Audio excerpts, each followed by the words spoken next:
How about Nicki Minaj? Do we love Nicki Minaj? I love Nicki Minaj. She was here a couple of weeks ago. She's so beautiful.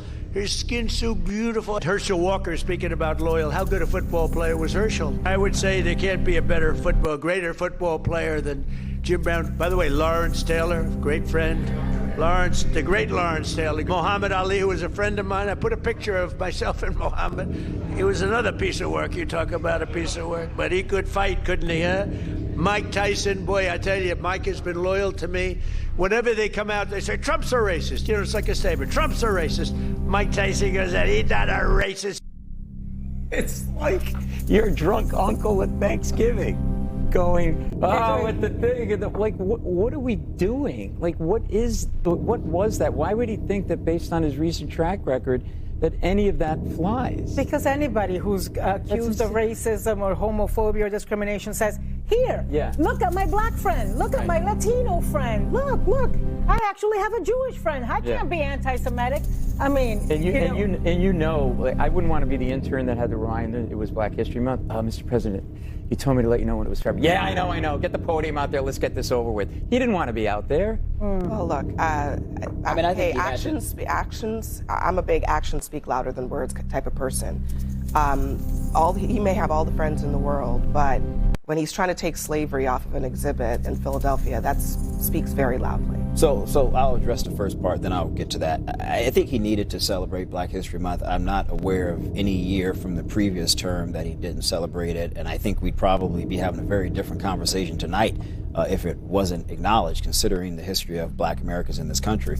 That said, the Pennsylvania thing is a bit concerning to me. I don't understand why this would be a priority for any lower-level cabinet person focusing on removing exhibitions about slavery. There were some things, I think, about women's rights, maybe LGBT individuals as well who've made historical contributions. It's not necessary. It's very divisive. We have midterms coming up. We already know the economy is an issue that Republicans are struggling on. And the point that I'm trying to make here is when you've had a very diverse coalition, electorally speaking, in 24, you're going to fragment that very necessary coalition of very persuadable voters that you need to turn out, because some of those folks may be frankly turned off by some of this. And doubling down on that to the Obama video, it kept his reaction to it kept the story alive for far longer than it could have been. The buck stops at his desk. It shouldn't have been up. I made a mistake. It's gone. Instead, we lingered on it. And it's clear to me that one of the things that bothers Trump a lot is being called a racist. I don't believe he fancies himself that way. I don't think many people, at least folks in that room, I don't particularly think he is, although I have very much disagreements, just like Shermichael, about Philadelphia and other things. When he talks about criminal justice reform, I think he really cared about that issue. When he talked about opportunity zones, I actually really do think he cared about trying to bring prosperity into minority-heavy neighborhoods. I do actually think he cares about bringing crime down in those neighborhoods across America that he's trying to focus on. I do think he cares about that. I do think, however, he steps on those messages when things like this Philadelphia example. Every black person he name-checked today is a celebrity.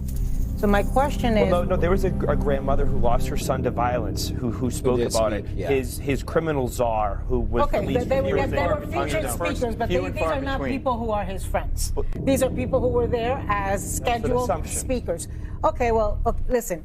It's not that people say that Trump is a racist, it's that the housing department in the 1970s said he and his father were racist. It's that the Central Park Five, for whom he demanded the death penalty and has never apologized, think he's a racist. It's just that this week he used the death of Jesse Jackson to attack Barack Obama in the statement he put out on Truth Social. Barack Obama, who lives rent-free in his head. He has got a long track record. It's calling the countries that people like I come from shithole countries. It's saying that Haitians eat cats and dogs. I mean, we could sit here all night and trace back all of the racist things he has said and done through his lifetime, not just his presidency. Well, and it's not just him, it's also Stephen Miller, and it's all of the people surrounding him. And one of the first acts that they did was make sure that they have a problem. They want everyone to know they have a problem with diversity. Diversity is what makes this country strong. It is what makes this country great. And the entire Republican Party wants to completely erase diversity. That's not. I mean, how many entire times? Republican Party? That's half of the country. I will say the Republican Party goes out, or at least the core. That's a logical fallacy. At least the core of the Republican Party. At least the core of the Republican Party has been against DEI. Do you not acknowledge that this anti-diversity, anti-DEI thing has been a core tenet of the second Trump administration? That's not my issue. She said the entire Republican Party. They're that's against half DEI. Of the country. I'm not telling me half of the country is racist. Fine, I'm not saying that they're racist. All I'm saying. She didn't say that, but if you think the anti-DEI thing is racist, that's what I haven't given an opinion on DEI. That's not my point. I just think we shouldn't be flippant calling half of the country racist. I am saying they support. Hold on, they support a president in this administration who is against DEI. I mean, that is just the reality. And I don't know how many times you've worked with Republicans. I've worked with Republicans, and I don't know how many times even. You think all of them are racist? I am not saying they're racist.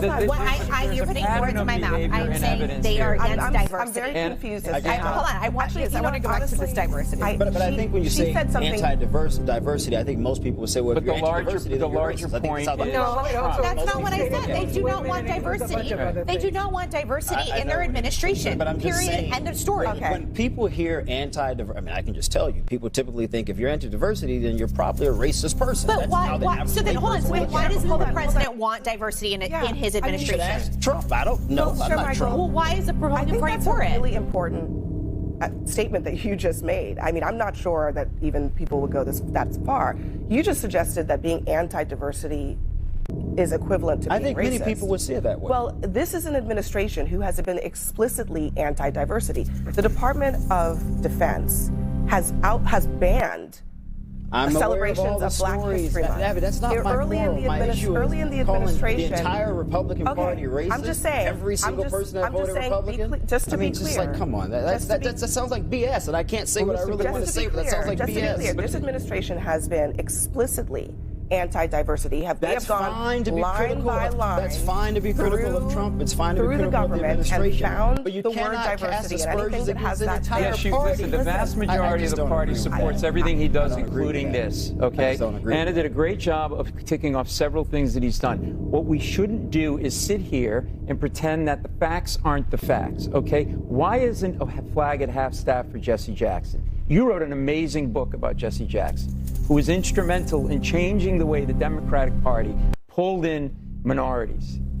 And there's not a flag for this guy. So with all due respect, if you want to mince words about was it all the Republicans, half the Republicans, three-quarters of the Republicans? Hang on a second. I mean, the point is that it's very simple for the average guy and woman sitting at home. They look at a pattern of behavior of any human being and say, that's what that guy is. Trump has gone from 30% to 13.5% black voter support in the last year. Do you know why he's doing the slavery thing in Philadelphia? One more second. I don't need to be lectured on I'm not lecturing, politics. But I should be. The fact that you're an African American doesn't mean that I can't make this point. That's not fair. You're trying to manipulate the conversation. I'm not going to let you do that. So what I'm saying is, when he does all of these things, just to wrap this up, when he does all of these things and people see it, he doesn't care in the second term because he doesn't need the black vote anymore because he's not running again. If he loses that black male vote, let me let Michael have that Latino male vote. Well, Anna's right about that. He had historical numbers. Right. That I couldn't 26, understand, 47. but he did. He had historical numbers with black men and Latino men. That's a shame. And that has gone down a cliff because a lot of it is because these men who gave him a pass on a lot of things and thought he's going to be great for the economy cannot now overlook the racism they are seeing in front of their eyes. The Latino men who voted for him cannot overlook the fact of the racial profiling and the dragging of people that sound like them and look like them through the streets, and of the shooting of U.S. citizens who are Latino just because they happen to look like I do in Sochi. Sure. But I think also there's some economic issues. My point here is simply this. You can have whatever gripes you want to have with Trump on race. I'm not debating that. My issue is half of the country vote Republican. You know a lot of people are Republican. Wait, let me finish, Sochi, please. And I don't like when you cast aspersions against half the country anymore.